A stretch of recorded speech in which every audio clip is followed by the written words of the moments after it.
What up, YouTube? You already know Big Lou, the Latin assassin himself, tapping back in with what it do with Big Lou NFZR2, baby, baby. Uh, first time you coming to the channel, be highly appreciated if you sub, like, and share the channel with your family, friends, folks, peoples, gentes, buddies, pals, amigos, amicos, and like us, Puerto Ricanos, Boricuas, Jibaritos, say panas, right? Also, be sure to hit that subscribe button like I mentioned, but also be sure to hit that notification bell and all. That way you get all notifications when anything is dropped from this channel. Pre-recorded videos like this here, shorts or live streams. So I've been bullshitting all day. I still ain't been feeling good. I've been having it really bad in the mornings and at night. A lot of coughing up crap. A lot of blowing the nose and all that old crap. It's funny. It's weird having this cold in the summertime. The only other time I've been sick like this in the summer was when I was once I got real sick real bad one time in the summer in the pen, and I got sick one time real bad in Santa Rita, Alameda County Jail. Both times it was worse than this, but I guess it seems worse because you're confined. You know what I mean? Especially the time in the county jail. You only come out for anywhere from an hour to 2 hours, and you're just stuck in the cell. You know what I mean? But anyways, I went ahead and checked right now the UFC. I got 2 videos dropping real quick. One is on the boxing bout tonight with Boots Ennis and Roman Villa for the interim IBF welterweight title. They haven't fought yet. And then also I'm going to speak on the 2 main event fights that haven't went down on this video here, the UFC 290. Just to give a little heads up, Bo Nickal was supposed to fight at middleweight against Tresean Gore, but for whatever reason it was canceled. He ended up fighting Val Woodburn, which Bo Nickal got the KO / TKO in the first round, 38 seconds remaining.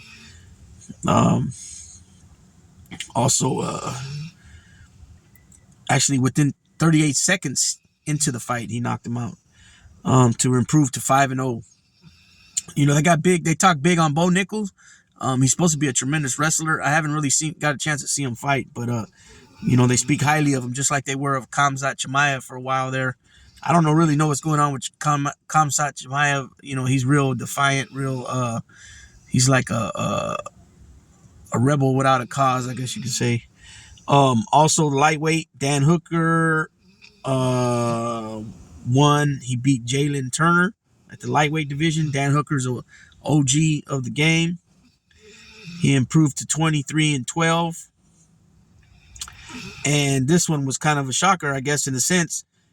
Former middleweight champion Robert Whittaker was knocked out by Dricus du Plessis of South Africa in the second round.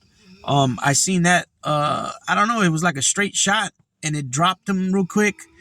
It was a flash knockdown. He got right back up, but he could never regain his. It just seems like he could never regain his senses or whatever. And then eventually he covered up, blocked his face. Du Plessis was hitting him with some body shots. And then Robert dropped, and he continued to cover himself. Maybe after about 4 to 6 punches, the ref stepped in and waved it off. So that changes the scheme of things in my opinion for the better, because Adesanya defeated Whittaker originally for the belt, and then he defeated him in the rematch. So from my understanding, whoever won that fight right there was going to face him again. Whoever won that fight was going to fight Adesanya for the middleweight title. And if Whittaker would have won, then that would have been the 3rd bout. I don't know if anybody would have been really interested in that, because he was pretty much, in my opinion, dominated the first 2 fights for the most part. So now that brings new blood to the ring, to the octagon with Izzy, and we'll see Dricus du Plessis, who is a South African, and they got their little bad blood too. And I think that's who Adesanya really wanted to face. I think Izzy Adesanya's, from Nigeria. I know he's from Africa originally, raised in New Zealand, I believe, but he's, I think, Nigerian. So that's going to be a good matchup there. So these are the two fights that I'm going to speak on. You got the flyweight champion, Brandon Moreno, coming in at 21 wins, 6 losses, 2 draws, going up against Alexandre Pantoja, but because they're Brazilian, they say Pantoja. And he's coming in at 25, 5-0. I'm rolling with Brandon Moreno on that, just because I'm way more familiar with him. I've seen him fight, and not to mention he's the current champ, right? Then you got at featherweight, the co-main event. You got Alexander Volkanovski, who is Adesanya. So speaking of Adesanya, that's his teammate. We all know how bad this guy is. The little guy's a little Terminator. He's a little strong man, right? He's a little beast, a little fire plug. He's going up against Yair Rodriguez, who's 16-3, won no contest. I believe Rodriguez is a champion too, if I'm not mistaken, but I'm not sure what division. I think he's on the class underneath. I think he's on the class underneath. Yeah, because I'm pretty sure. Yeah, they're showing him with the belt on it. They're showing him with a belt on his over his shoulder too. So I'm not sure what belt he holds. Let's see. Yeah, he's got a belt. So he must be the division right underneath featherweight, which would be, I'm not even sure. I'm not even sure. Oh, also tonight, Robbie Lawler went out in a bang with a knockout victory, and he put up the gloves right there in the octagon. So farewell. He went out in dynamite fashion with a nice knockout. You know, unlike some other guys who got beat, you know, and retired after getting beat. Definitely was a good bang for him. There's many more upcoming UFC cards too. I want to say it's the next one. You got the next card. You got Dustin Poirier's fighting Gaethje. You got Jan Blachowicz is fighting Alex Pereira. I want to say Lewis is on there.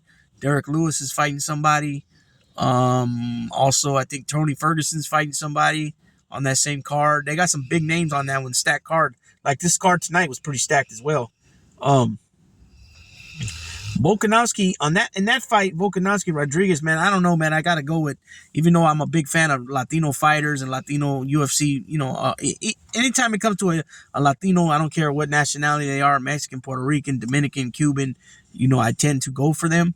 But in this case, man, Volkanovski, you know, has proven to be a top-notch elite mixed martial artist. Not to mention he trains with another champion, as in Adesanya, and they do spar when they go one-on-one, and you can't tell me that they're not learning from each other. You know what I'm saying? Just like you got, you know, they show a lot of clips of Terrence Crawford in the gym with Shakur Stevenson. There's no way you can tell me that Shakur Stevenson is not learning from Terrence Crawford. You know what I'm saying? And so I believe it's the same thing. You know, like with Glover Teixeira and Alex Pereira. You know, he's gonna try to pass on different techniques and different strategies and such. You know, not to mention he's part of his coaching team. But I just can't go against Volkanovski. You know, unless he's going up against somebody like Khabib or Islam. You know, there's no way I can't see myself going against him. He's a proven, you know, and not to, he's proven, like I was saying, but he's also been proven to be down in the trenches where, you know, basically his back's against the wall and he's between a rock and a hard place, and you know, and he's got that vicious bear, you know, has got him against the corner and he ain't got nowhere to run but to fight, and we've seen that a few times with him, you know. Especially when it comes to Brian Ortega fight, where Brian had him damn near ready just to choke the life out of him, and somehow he was able to hang on and get out of there and come out with the victory. You know what I mean? So this dude's a proven warrior, a proven beast, and not to mention, I believe they have a good. You know, some of these guys, they have such good coaching staffs and such good backing, you know, as far as their corners, that, you know, it makes up for a lot, if that makes sense to you guys, what I'm trying to say. Like, in other words, you know, like remember when Leon Edwards was fighting and he was down in the cards, and what does his coach tell him? Don't feel sorry for yourself, Leon. Come on, lad. Come on. Whatever he told him, right? And he snapped his ass out of it, and he came out with the victory. Knockout head kick, right? That's the kind of things I'm talking about. I'm talking about these coaching staffs and these, you know, fellow teammates that will uplift you while you're in that corner where you're maybe not performing as well as you should be, or how you practiced, or how you trained. You know what I'm saying? And they're able to, you know, somehow get through to you to, you know, open that can of whip ass, you know what I'm saying, and come out on top. And I think a lot of times that makes a difference, man. And not to mention just you having it, you know, you having what we call quota, right? Heart of a lion, right? Heart of a lion, heart, you know, quitting is not part of it. You know what I'm saying? Quitting has no bearings nowhere in your vocabulary or your actions. You know what I'm saying? And therefore, you're going to go out on your shield. You know what I'm saying? Like when Adesanya was talking to himself, that fight against, was it against Gastelum? And he was telling himself, I'm ready, I'm prepared to die. He was talking to himself and just before the next round. So that's what I'm talking about when I'm saying what I'm saying now. You know what I'm saying? But Volkanovski's definitely he's a beast of you know, he's a one of a kind, in my opinion. And for him to being in tip-top shape like that, because if you guys remember when he I think he used to play rugby a lot. He was a lot chubbier. He was a chubbier, heavier person. Not chubby like fat, but he was just a heavier person, right? And he gets all that weight, you know, he cuts that weight down, and he's in the shape he's in now. You know what I mean? So this guy's got room to go up in weight and you know, perhaps conquer other divisions. You know what I'm saying? I could see that happening. So my two picks are the two co-main events. I'm going with Volkanovski. I'm going with Volkanovski on, I think it's going to be a TKO.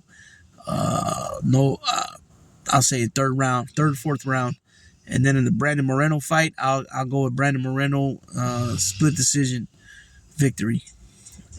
And with that being said, Big Lou's going to tap on out on this one. And I got the next one being dropped shortly. And that's going to be on the IBF welterweight interim title fight tonight. And I'll touch on that when I get there. All right, people. Down.